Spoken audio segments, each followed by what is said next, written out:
chested male driver give the car a bath had become the only hobby of the rich man lying in bed. He didn't hide this from his personal nurse. Instead, he often joked that if she worked harder, she might even get a share of his inheritance.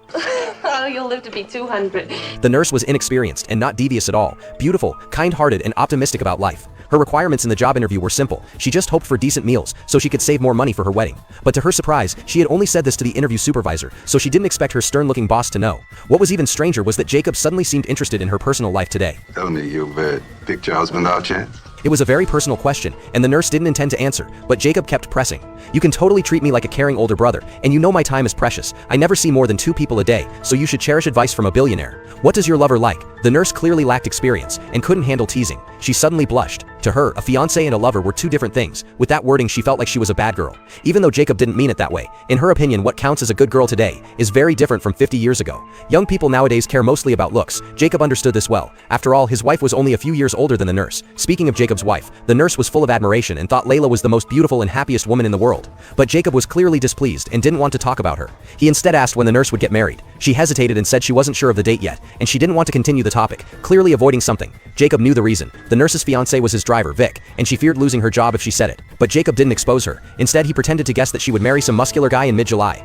How did you know that? He explained that Vic had requested leave during that time, so he deduced it. He also talked about his own terrible marriage, and reminded the nurse to look into a man's true heart. Just then, his wife Millie walked over, and Jacob instinctively hid the binoculars, something he had always kept secret from her. To outsiders, they looked like a happy old rich man young wife couple, but each carried their own burdens. Facing her pretended concern, Jacob looked even more disgusted. Isn't he hard?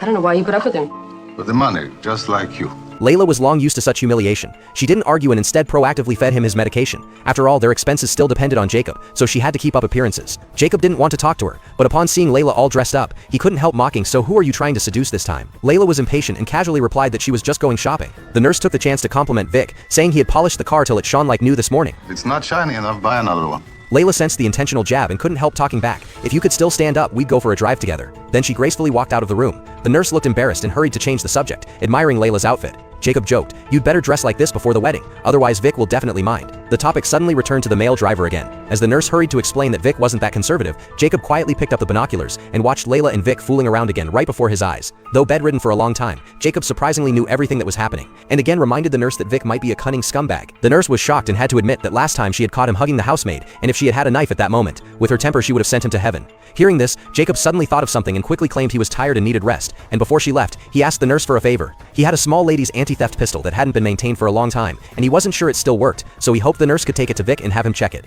Although the nurse didn't know guns, it didn't look old at all. Jacob hurriedly explained that he had accidentally chambered a round last time, and now didn't know how to unload it, so Vic needed to help with it.